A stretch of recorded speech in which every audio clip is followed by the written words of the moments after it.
Israel লক্ষ্য করে শত শত ব্যালিস্টিক মিসাইল নিক্ষেপ ইরানের। বিপর্যস্ত ইরানের রাজধানী তেল আভিভ সহ পুরো দেশ। ইরানের হামলার নাম অনেস্ট প্রমিসেস 3। ইরানকে পাল্টা আক্রমণের হুঁশিয়ারি ইসরায়েলের প্রধানমন্ত্রীর। ইসরায়েলের দিকে শত শত ব্যালিস্টিক মিসাইল ইরানের। কি বলেছেন প্রধানমন্ত্রী শোনাব। Tonight I wish to speak to you, the proud people of Iran. We're in the midst of one of the greatest military operations in history, Operation Rising Lion. The Islamic regime, which has oppressed you for nearly 50 years, threatens to destroy my country, the State of Israel. The objective of Israel's military operation is to remove this threat, both the nuclear threat and the ballistic missile threat to Israel. এই বিষয়ে আমরা কথা বলেছিলাম আমাদের political editor Ashis চট্টোপাধ্যায়ের সঙ্গে। কি জানিয়েছেন তিনি শোনাবো। এই যুদ্ধ একটা নতুন উচ্চতায় পৌঁছেছে শুক্র শনিবার রাতে, যখন ইরান থেকে শত শত ব্যালিস্টিক মিসাইল ইসরায়েলের দিকে উড়ে যায়। ইসরায়েলের আকাশ প্রতিরক্ষা ব্যবস্থা সেই মিসাইলগুলোকে আকাশেই ধ্বংস করার চেষ্টা করেছে। কিছু মিসাইল ধ্বংস করতে পারলেও সম্প্রতি যে ভিডিও সংবাদ সংস্থা পিটিআই এর পক্ষ থেকে প্রকাশ করা হয়েছে তাতে দেখা যাচ্ছে প্রচুর পরিমাণ ব্যালিস্টিক মিসাইল ইসরায়েলের রাজধানী তেল আভিভ এবং তার চারপাশের এলাকায় আছড়ে পড়ছে।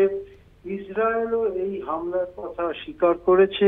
ইসরায়েল যে ব্যালিস্টিক মিসাইলগুলোর অনেকগুলোকেই আটকাতে পারেনি বা বেশিরভাগকেই আটকাতে পারেনি, সেটা এই ভিডিও থেকে স্পষ্ট হচ্ছে। ভিডিও তেহরান থেকে তোলা হয়েছে, যেটা মনে করা হচ্ছে যে শত শত মিসাইলের মধ্যে অন্তত অর্ধেক তাদের লক্ষ্যবস্তুতে আঘাত করতে পেরেছে। স্বভাবতই তেল আভিভ, ইসরায়েলের রাজধানী তেল আভিভ এবং তার চারপাশের বিস্তীর্ণ এলাকায় বড় আঘাত হানতে পেরেছে ইরান। ইসরায়েল স্বীকার করে নিয়েছে যে তাদের অন্তত 10 জন আহত হয়েছে, তবে এটা খুবই কম বলে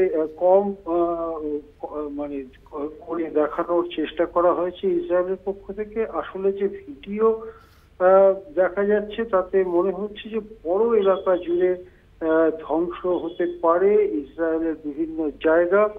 এবারে ইসরায়েলের আবার পাল্টা জবাব দেওয়ার পালা। ইতিমধ্যে ইসরায়েলের প্রধানমন্ত্রী নেতানিয়াহু বিশ্ব নেতাদের সঙ্গে কথা বলেছেন।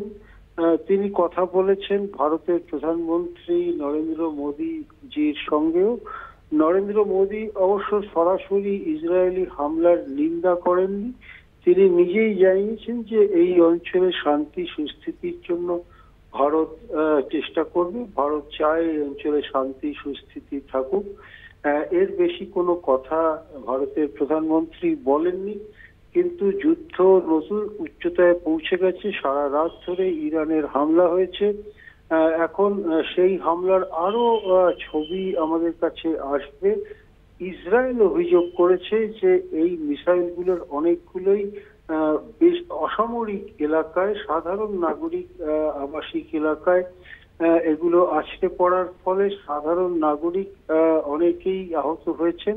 ইসরায়েল বলছে 10 জন, কিন্তু যা ছবি দেখা যাচ্ছে তাতে সেটা আরো অনেক বেশি হওয়ার সম্ভাবনা। স্বভাবতই সামরিক এলাকা নয়, যেখানে সাধারণ নাগরিক অসামরিক নাগরিকরা বসবাস করেন, সেই এলাকায় আঘাতের অভিযোগ করেছে ইসরায়েল। এর আগে ইসরায়েলের যে প্রথম আঘাত হয়েছিল সেটাও আবাসিক এলাকায় হয়েছিল। সেই ছবি আমরা কলকাতা টিভির পর্দায় দেখিয়েছিলাম। আমরা দেখিয়েছিলাম কিভাবে সাধারণ ফ্ল্যাট বাড়ি, বহুতল ফ্ল্যাট বাড়ি, আবাসিক বাড়ি, সেখানে এসে ইসরায়েলের হামলায় সেই বাড়ি ক্ষতিগ্রস্ত হয়েছে এবং সেখানে নিশ্চয়ই অনেক নাগরিক প্রাণ হারিয়েছেন। স্বভাবতই যুদ্ধ একেবারে উন্মত্ত পর্যায়ে পৌঁছে গিয়েছে, যেখানে সামরিক লক্ষ্যবস্তুকেই একমাত্র আর লক্ষ্য করা হচ্ছে না।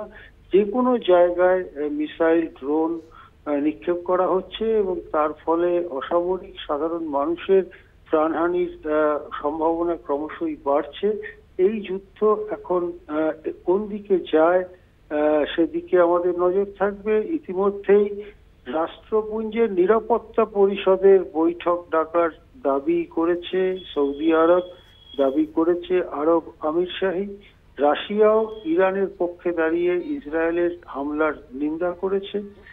এই পরিস্থিতিতে রাষ্ট্রপুঞ্জের নিরাপত্তা পরিষদের জরুরি বৈঠক ডাকা হয় কিনা সেদিকেও বিশ্ববাসীর নজর রয়েছে।